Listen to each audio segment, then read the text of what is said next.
আন এটা legacy issues আমাৰ মাধ্যমিক বিদ্যালয়সমূহত part time ICT instructor computer instructor যিটো আমাৰ বাণীকান্ত কাকতি কম্পিউটাৰ লিটাৰেচি প্ৰগ্ৰেমৰ অধীনত 1313 গৰাকী ইনষ্ট্ৰাক্টৰ প্ৰশিক্ষক তেওঁলোক নিয়োজিত হৈ আছিল ফিক্স পেড 14000 টকাকে তেওঁলোকে ফিক্স পেতেই থাকিব কিন্তু তেওঁলোকৰ যিটো ৰেমুনাৰেচন হেতু 14000 টকাৰ পৰা 20000 টকালৈকে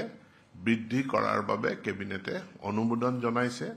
তাৰোপৰি 60 বছৰ বয়সলৈকে তেওঁলোকৰ নিযুক্তিৰ থাকিব হে গ্যাৰান্টিও আজিৰ কেবিনেটে অনুমোদন জনাইছে উপৰঞ্চিভাৱে তেওঁলোকে অসম চৰকাৰৰ যি আপোন ঘৰ আৰু আপোন বাহন আঁচনি আছে সেই আপোন বাহন ঘৰ আঁচনিৰ সুবিধাখিনি তেওঁলোকে লাভ কৰিব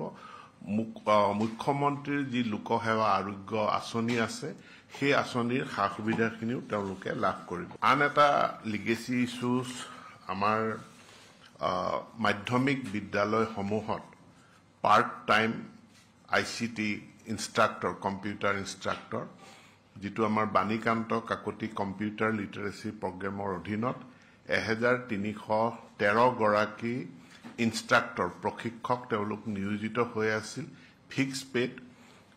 14000 টকাকে তেওঁলোকে ফিক্স পেতেই থাকিব কিন্তু তেওঁলোকৰ যিটো ৰেমুনাৰেচন হেতু 14000 টকাৰ পৰা 20000 টকালৈকে বৃদ্ধি কৰাৰ বাবে কেবিনেটে অনুমোদন জনাইছে তাৰোপৰি 60 বছৰ বয়সলৈকে তেওঁলোকৰ নিযুক্তিৰ থাকিব হে গ্যাৰান্টিও আজিৰ কেবিনেটে অনুমোদন জনাইছে উপৰঞ্চিভাৱে তেওঁলোকে অসম চৰকাৰৰ যি আপোন ঘৰ আৰু আপোন বাহন আঁচনি আছে সেই আপোন বাহন ঘৰ আঁচনিৰ সুবিধাখিনি তেওঁলোকে লাভ কৰিব মুখ্যমন্ত্ৰীৰ যি লোকসেৱা আৰোগ্য আঁচনি আছে সেই আঁচনিৰ সা সুবিধাখিনিও তেওঁলোকে লাভ কৰিব আন এটা লিগেসি ইস্যুজ আমাৰ মাধ্যমিক বিদ্যালয়সমূহত পাৰ্ট টাইম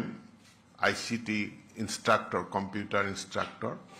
যিটো আমাৰ বাণীকান্ত কাকতি কম্পিউটাৰ লিটাৰেচি প্ৰগ্ৰেমৰ অধীনত 1313 গৰাকী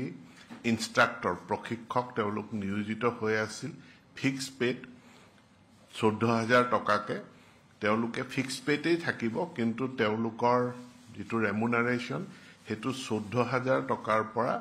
20000 টকালৈকে বৃদ্ধি কৰাৰ বাবে কেবিনেটে অনুমোদন জনাইছে তাৰোপৰি 60 বছৰ বয়সলৈকে তেওঁলোকৰ নিযুক্তিৰ থাকিব হে গ্যাৰান্টিও আজিৰ কেবিনেটে অনুমোদন জনাইছে উপৰঞ্চিভাৱে তেওঁলোকে অসম চৰকাৰৰ যি আপোন ঘৰ আৰু আপোন বাহন আঁচনি আছে সেই আপোন বাহন ঘৰ আঁচনিৰ সুবিধাখিনি তেওঁলোকে লাভ কৰিব মুখ্যমন্ত্ৰীৰ যি লোকসেৱা আৰোগ্য আঁচনি আছে সেই আঁচনিৰ সা সুবিধাখিনিও তেওঁলোকে লাভ কৰিব